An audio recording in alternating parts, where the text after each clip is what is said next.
저는 사실 이 브랜드가 도대체 왜 잘 되는 거야? 도대체 이 브랜드에 애들이 왜 열광하는 거야? 사실 이런 걸 좀 봐요. 뭐 최근에 봤던 거는 그래서 더그. 아, 더그 클럽. 네, 더그는 솔직히 말해서 야 이거는 거의 내가 봤을 때 염따가 만든 거 아니야? 내가 이랬었어. 왜냐면 여러분 안녕하세요, 아빠입니다. 자, 오늘의 컨텐츠 성공한 덕후 컨텐츠입니다. 오늘의 주인공을 좀 이야기를 해드리자면 정말 개인적으로 영광입니다. 이분 같은 경우는 제가 알기로는 2008년에 이제 브랜드를 런칭을 해서 약 거의 한 15년 동안 한 브랜드의 디렉터를 맡고 있는 디자이너 분이신데 굉장히 또 국내에서 많은 상을 받기도 했고 이제 해외 파리 컬렉션이라든지 뉴욕 컬렉션까지 쓰신 굉장히 또 어마어마하신 분입니다. 이분의 좀 취향이 또 굉장히 또 고급스러운 약간 패셔니로서 굉장히 또 성공한 삶을 살고 계신 분이어서 이분의 오늘 옷장을 터는 것도 상당히 또 재밌지 않을까. 그리고 굉장히 또 오랜 시간 동안 패션을 좋아하셨던 분이어서 이분의 또 이런 뭐 패션 노하우라든지 철학을 또 우리가 알면은 또 굉장히 또 재밌는 시간이지 않을까 생각을 해봅니다. 자, 그럼 오늘의 주인공 한번 만나보도록 하겠습니다. 가시죠.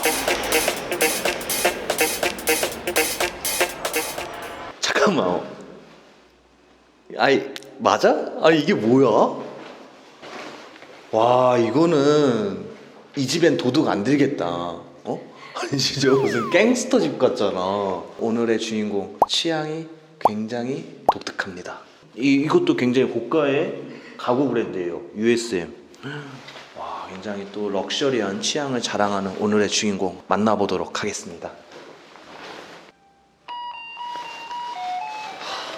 개인적으로 떨린다. 긴장이 됩니다. 네, 핫바입니다.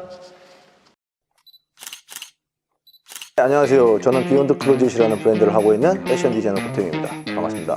서울 패션 위크 기간이 찾아왔습니다. 뭐 새로운 도전이었다고 생각을 하고요. 브랜드가 오래됐을 때 오는 그런 비욘드 클로젯의 옷이 남성복이지만 유니섹스 그 다음에 렌즈하고 녹두전을 먹지.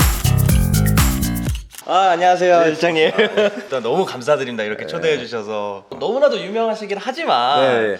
잘 모르시는 분들이 있을 수도 있으니까 그럼요, 예. 자기소개 좀 부탁드리겠습니다. 네, 안녕하세요. 저는 비욘드 클로젯이라는 패션 브랜드를 하고 있는 패션 디자이너 고태웅입니다.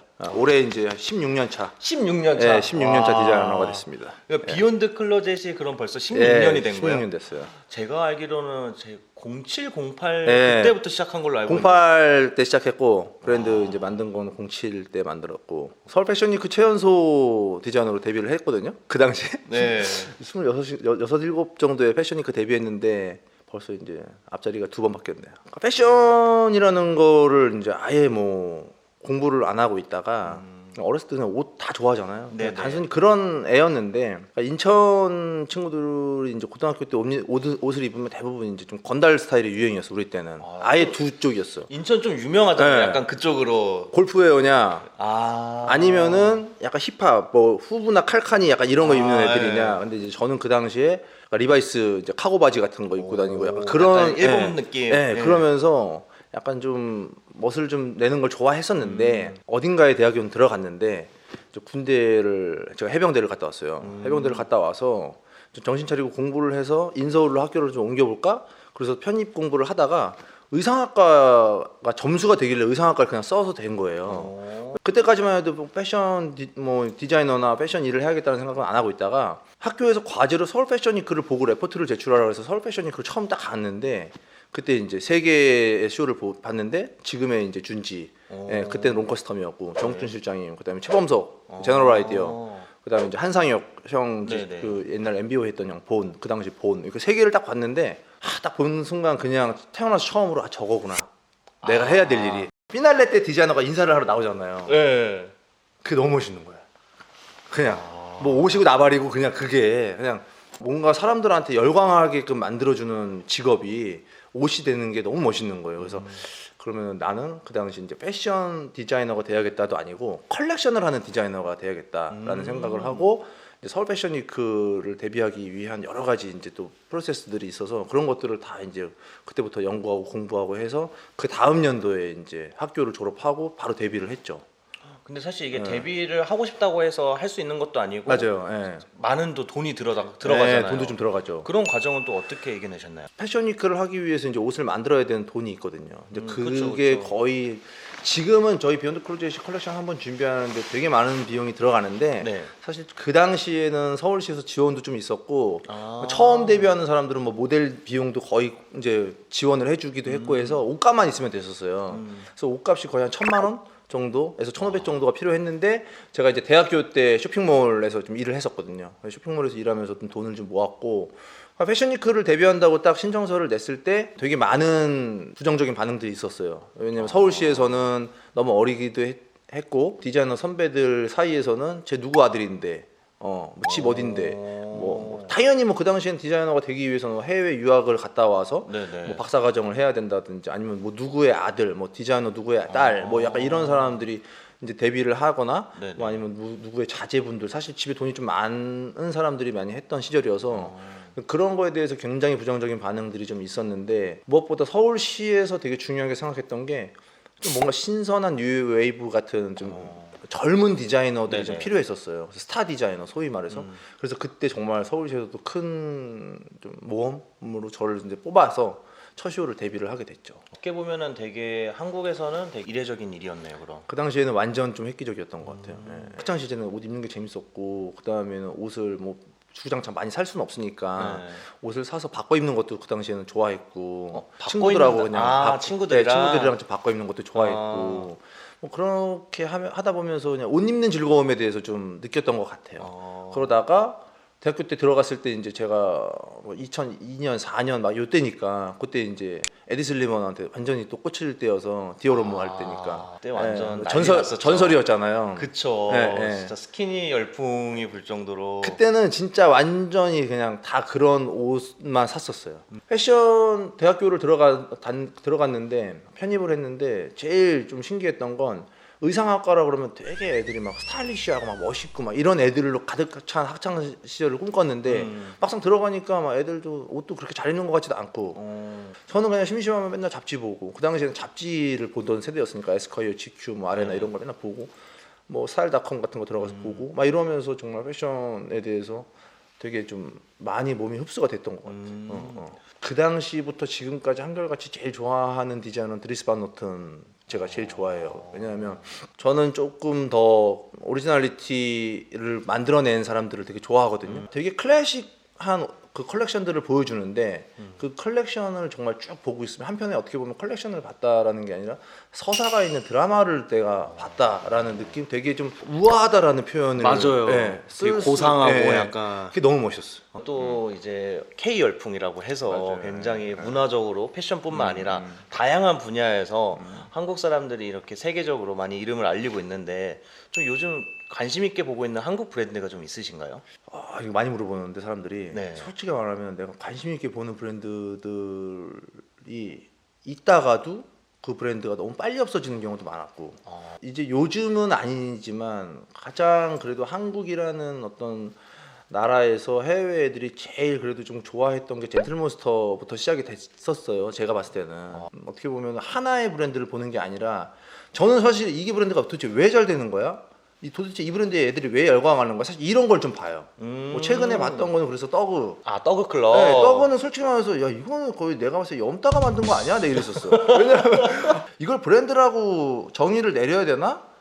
했지만 그건 내 생각이고 이미 그게 브랜드가 됐고 막 걔네들이 지금 이제 가는 행보들이 정말 막 미친 듯이 막 그런 유명한 애들하고 막 콜라보도 하고 막 맞아요. MCM이랑 콜라보도 하고 막 하잖아요. 네. 그러면 사실 그건 좋은 브랜드의 기준에 들어간 것 같아. 네. 이렇게 생각을 했죠. 네. 그래서 그리고 뭐 비욘드 클로젯 제가 이제 만들었을 때 정말 저희 브랜드가 되게 많은 사람들한테 정말 사랑을 받았을 때 이 꼴 정말 많이 팔렸을 때잖아요. 그러니까 네네. 정말 많이 사람들이 비욘드 클로젯을 입고 다녔을 때잖아요. 네네. 그게 과연 좋은 브랜드의 기준일까 이런 생각이 좀 들었었어요. 바깥에 나가 보면 여자들이 사실은 그 마르디 꽃하고 맞아요. 저 브랜드 돈 되게 많이 벌었겠는데 네. 이런 생각은 들지만 이 브랜드가 과연 좋은 브랜드일까 이런 생각들이 좀 많이 들어서 오히려 그때부터 저는 디자이너로 어차피 평생을 살아야 되기 때문에 사실은 많이 파는 거 물론 너무나 행복하고 좋은 일이지만 진짜 옷에 대한 연구를 더 해서 더 가야겠다 이런 생각이 들더라고. 이렇게 좀 롱런할 수 있는 좀 실장님만의 이런 비결이 있을까요? 근데 내가 보니까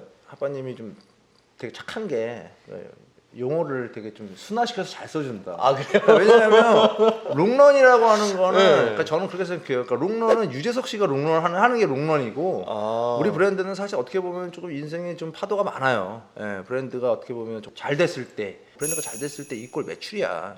근데 저는 지금은 사실 저희 브랜드 포지션에 대해서 명확하게 인지를 하고 있고 그때 같은 브랜드는 아니지만 어떻게 보면 아이러니하게 지금 더 패션에 대해서 옷을 만드는 지식이나 어떤 스킬은 훨씬 늘어났고 그 다음에 옷을 만드는 연구나 이런 거는 훨씬 많이 하고 또 내가 경험하고 있는 어떤 취향과 이런 문화는 훨씬 더 상위의 것들을 경험을 하거든요. 그 롱런이라고 한다기보다는 약간 버틴다는 느낌으로 봐야 돼요. 아. 네, 근데 어쨌든 끊임없이 네. 연구하고 노력할 때 배우는 게 있고 즐거움이 있더라고요. 아직도.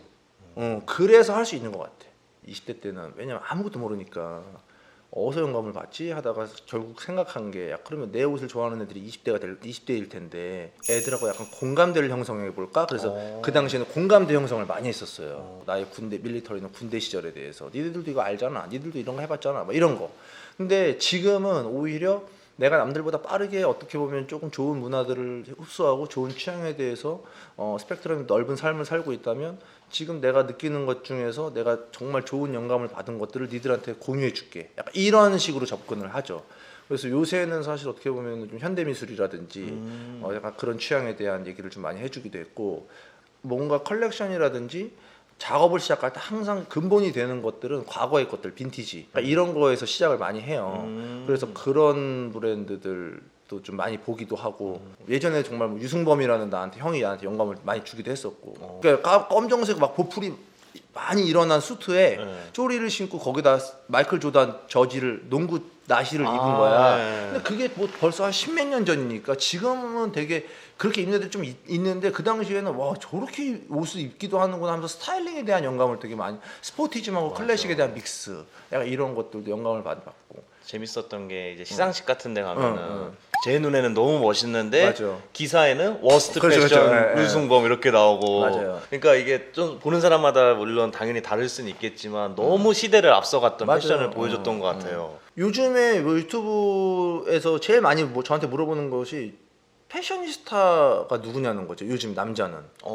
난 그러면 솔직히 예전에는 바로바로 대답이 나왔는데 요즘에는 한참 생각을 하다가 없는 것 같은데 야 이렇게 얘기해. 패셔니스타라고 하는 게 신상이라든지 막 유행한다는 걸 입는 게 아니라 정말 막 이 사람이 정말 이거를 갖고 논다는 느낌들을 많이 받았었어. 옷을 가지고 논다. 유승범 그런 형이나 것 같아요, GD는 진짜 옷을 좀 갖고 노는구나. 완전 막 몇십 년대 빈티지 아카이브에다가 완전히 신상 갖다 얹어갖고 막 맞아요. 하고 막 이런 거. 그러니까 그런 게 너무 멋있는데 요즘엔 사실 그런 사람을 못 봤어.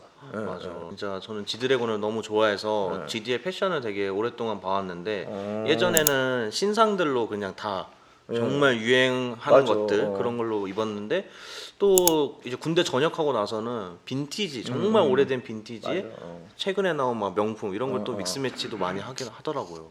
닮았어? GD 스타일. 아니 약간 스타일이 있네. 아 나 그 얘기 해주려고 그랬다. 아까 좋아하는 디자이너 물어봤을 때 사실 어떻게 보면 드리스 반노트는 얘기했지만 그냥 영원히 제일 좋아하는 건 랄프 로렌이구나 그랬지. 그러니까 이 얘기를 하고 싶었던 거야. 그러니까 비욘드 클로젯이라는 브랜드가 정말 한없이 비교할 수도 없는 대상이지만 처음에 만들 때 랄프 로렌 같은 브랜드를 만들어 보고 싶다라는 생각을 했었고 브랜드가 저렇게 영원히 멋있는 그림으로 갈 수 있는 거를 거의 처음 봤거든요 사실.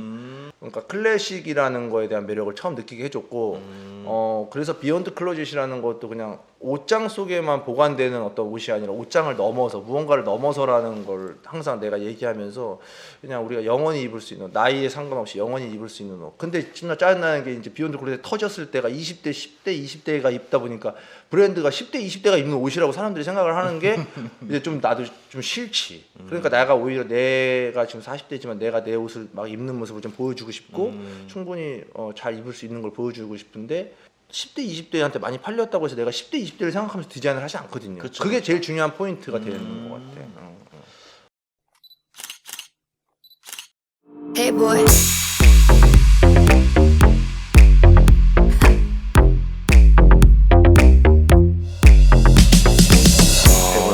네가 100 얼마 아니야? 죄송합니다.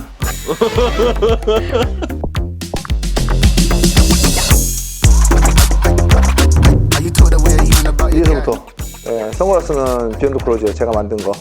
그다음에 니트 걸치고 있는 거는 YMC. 그다음에 이 셔츠는 질샌더. 팬츠는 민망하게 우리까지 입고 올 걸. 이거 JW 앤더슨. 옛날 거 다 옛날 거예요. 그리고 시계는 뭐 롤렉스, 루이비통 팔찌 선물 받은 거, 비욘드 클로젯 팔찌. 우리 거 민망한데요?